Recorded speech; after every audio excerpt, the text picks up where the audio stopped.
வணக்கம். இது நம்ம காக்கி சட்டை யூடியூப் சேனல். நான் உங்கள் சக்தி. இன்றைக்கி நம்ம 6th செகண்ட் டேர்ம் பொருளியல் ஓர் அறிமுகம் அந்த லெசனை பார்க்கலாம். கிராமங்களில் முக்கிய தொழில் எது அப்படின்னா விவசாயம் தான். நமக்கே தெரியும், கிராமம்னாலே விவசாயம் தான் முக்கியமான தொழிலாக இருக்கும் அப்படிங்கிறது.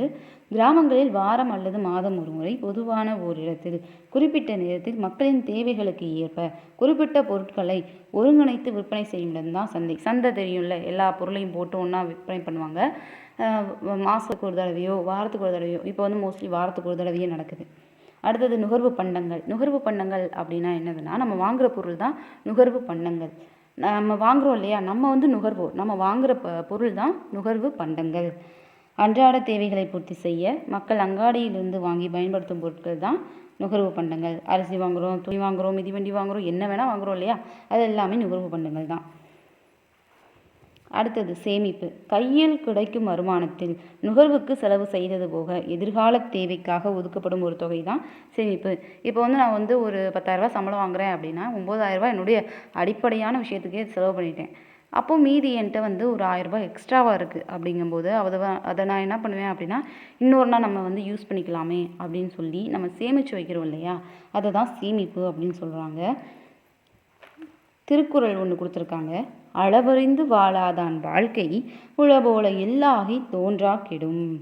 அளவறிந்து வாழாதவனுடைய வாழ்க்கை இருக்கிறது மாதிரி இருக்கும், ஆனால் கடைசியில் இல்லாமல் போயிடும்னு சொல்கிறாரு. ஏன்னா இப்போ வந்து ஒரு அமௌண்ட் வந்து உங்கள்கிட்ட கொடுக்குறாங்க அப்படின்னா, அதாவது ஒரு அமௌண்ட் வந்து நீங்கள் சம்பாதிக்கிறீங்க அப்படின்னா, அந்த அமௌண்ட்டுக்குள்ளேயே தான் உங்களுடைய செலவுங்கிறது இருக்கணும். அதை மீறி போய் கடன் வாங்கி செலவு பண்ணிக்கிட்டு இருந்தோம் அப்படின்னா வெளியில் வேணால் பார்க்க பந்தாவாக தெரியும், ஆனால் அந்த பொய் தோற்றம் சீக்கிரமாகவே வந்து இல்லாமல் போயிடும் அப்படிங்கிறத திருவள்ளுவர் சொல்கிறாரு. அளவறிந்து வாழாதான் வாழ்க்கை உளவோல இல்லாகி தோன்றா கெடும்.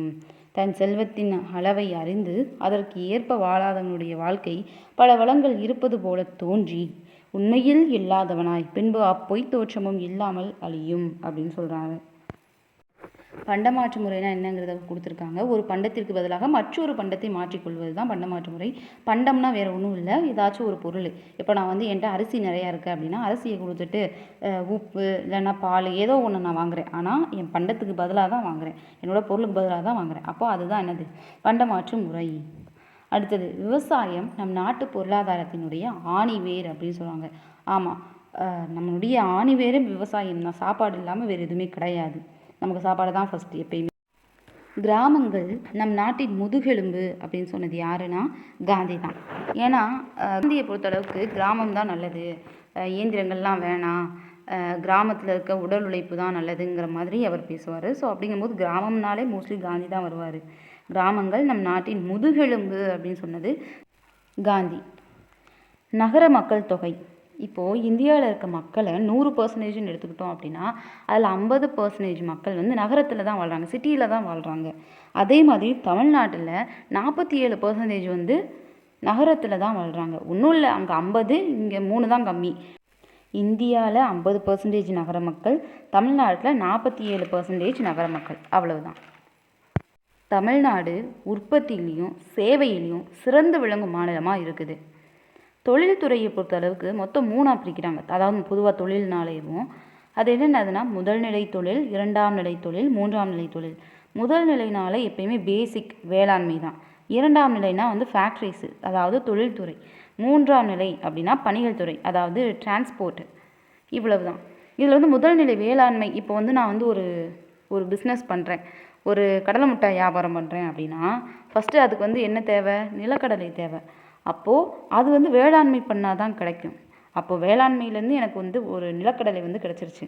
இப்போ அந்த நிலக்கடலை மட்டும் வச்சுருந்தா போதுமா, அது கூட இன்க்ரீடியன்ஸ் போடணும், ஆள்கள் வேணும், எல்லாரையும் வச்சு ஒரு தொழில் எனக்கு நான் ரன் பண்ணால் தான் அந்த நிலக்கடலையை கடல மிட்டாயாக மாற்ற முடியும். கடல மிட்டாயாக மாற்றினா போதுமா, அதை இங்கேருந்து இன்னொரு இடத்துக்கு போய் கொடுக்கணும், டிஸ்ட்ரிபியூட்டர்ஸ் தேவை. அப்போது பணிகள் துறை, டிரான்ஸ்போர்ட்டை யூஸ் பண்ணணும். இதுதான் வந்து ப்ராசஸ். இந்த 2ஆம் நிலை தொழில் இருக்கு இல்லையா, அதை வந்து தொழில்துறைன்னு சொல்கிறாங்க. அந்த ஃபேக்ட்ரிஸ் இருக்குது, அதை வந்து 4ஆக பிரிக்கிறாங்க. வேளாண் சார்ந்தது, காடு சார்ந்தது, கனிம தொழில் சார்ந்தது, கடல் சார்ந்தது அப்படிங்கிறது. வேளாண்மை சார்ந்தது அப்படின்னா இப்போ வந்து பருத்தி விளையுது, கரும்பு விளையுது, இந்த மாதிரியான பொருள்லாம் விளையுது இல்லையா. இப்போ பருத்தியை பிரித்து அதை வந்து ட்ரெஸ்ஸாக ரெடி பண்ணணும். அப்போது அது வந்து ஒரு தொழிலில் வந்துடுது. சர்க்கரை, கரும்புலேருந்து தான் சர்க்கரை எடுக்கிறோம். அப்போது சர்க்கரைங்கிறது ஃபேக்ட்ரியில் தானே எடுக்கிறாங்க. அப்போது அது வந்து தொழில்துறையில் வந்துடுது. உணவு பதப்படுத்துதல், நிறைய பழங்கள் உற்பத்தி பண்ணுறோம். அந்த பழங்கள் எல்லாத்தையுமே வந்துட்டு ப்ரிசர்வ் பண்ணணும், அதாவது பதப்படுத்தணும். அப்படி பதப்படுத்தலைன்னா சீக்கிரமாகவே அழுகி போயிடும். அப்போ அந்த பதப்படுத்துறதும் ஒரு வேலை. அப்போது அது வந்து தொழில்துறையை சார்ந்தது. அடுத்தது காடு சார்ந்ததுன்னு சொல்கிறது வந்து காடுனாலே மரத்தை வச்சு தான் காகிதம் தயாரிக்கிறாங்க, மர ஜாமான்கள் தயாரிக்கிறாங்க, கட்டுமான பொருளும் தயாரிக்கிறாங்க. அப்போ காடு சார்ந்தது இது எல்லாமே. கனிம தொழில் சார்ந்தது அப்படின்னா சிமெண்ட்டு, இரும்பு, அலுமினியம். இப்போ நார்மலாக ஒரு நிலக்கரி சுரங்கம் வச்சு நிலக்கரி எடுக்கிறது வந்து முதல்நிலை தொழிலில் வந்துடும். இப்போ அந்த விஷயத்த நிறைய விஷயம் சேர்த்து ஒரு விஷயத்தை உருவாக்குறாங்க இல்லையா. இப்போது சிமெண்ட்லாம் பார்த்திங்கன்னா ஜிப்சம், நிறைய கலவைகள்லாம் சேர்ப்பாங்க. அப்போது அது எல்லாமே வந்துட்டு தொழில்துறையில் வந்துடும். சிமெண்ட்டு, இரும்பு, அலுமினியம் இது எல்லாமே வந்து தொழில்துறையில் வந்துடும்.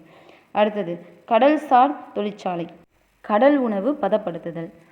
இப்போ வந்து கடலில் வந்து மீன்கள்லாம் கிடைக்குது.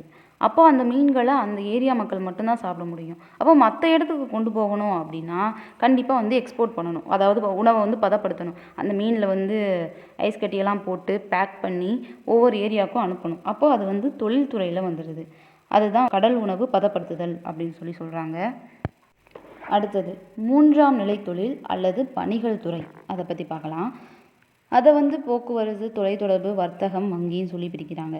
இதை வந்து நம்ம ஆன்லைன் ஷாப்பிங் மாதிரியே வச்சுக்கோங்களேன். கீழேருந்து வாங்க. வங்கி பணப்பரிமாற்றம், வங்கி சேவை. அதாவது ஒரு ஆன்லைனில் வந்து ஒரு பே பண்ணுறீங்க இல்லையா, கேஷ் ஆன் டெலிவரி ஏதோ ஒன்று ஆன்லைனில் பண்ணுறீங்கல்ல, ஸோ அது வந்து பணப்பரிமாற்றம். வங்கி சேவையை வந்து அப்பயே நீங்கள் யூஸ் பண்ணிடுறீங்க. அடுத்தது வர்த்தகம், கொள்முதல், விற்பனை. ஒரு இடத்துல இருக்க பொருளை இன்னொரு இடத்துக்கு கொண்டு வந்து விற்பனை பண்ணணும், அதுதான் வர்த்தகம். ஸோ அந்த விஷயத்தையும் அதுக்கடுத்து இப்போ ஆர்டர் போட்ட பிறகு என்ன ஆகும், இப்போ ஏதோ அந்த பொருளை ஒரு இடத்துலேருந்து இன்னொரு இடத்துக்கு, அதாவது நம்ம இடத்துக்கு வந்து கொண்டு வந்து கொடுப்பாங்க, அதுதான் வர்த்தகம். இதுக்கு வந்து நம்ம எந்த டூல் யூஸ் பண்ணுறோம், அஞ்சலா, தொலைபேசியா, தகவல் தொழில்நுட்பமாக, ஒரு வெப்சைட்டை யூஸ் பண்ணி தான் நீங்கள் என்ன பண்ணியிருக்கீங்க, அந்த ஒரு பொருளை ஆர்டர் பண்ணியிருக்கீங்க. அப்போ அதுதான் வந்து தொலைத்தொடர்பு. அஞ்சல், தொலைபேசி, தகவல் தொழில்நுட்பம், அதுதான், அதாவது வெப்சைட்டு தான் சொல்கிறாங்க. அடுத்தது அந்த விஷயத்தை வந்து எடுத்துட்டு இங்கே நம்ம வீட்டுக்கு வரணும் இல்லையா, ஏதோ ஒரு போக்குவரத்தை யூஸ் பண்ணணும். அப்போது அது சாலை போக்குவரத்தா, ரயில் போக்குவரத்தா, கடலா, ஆகாயமா, இதுதான் இந்த 3ஆம் நிலை பணிகள் துறையினுடைய வேலையாக இருக்குது. சரிங்களா. இந்த லெசன் வந்து ஃபுல்லாகவே புரிஞ்சிருக்கும்னு நினைக்கிறேன்.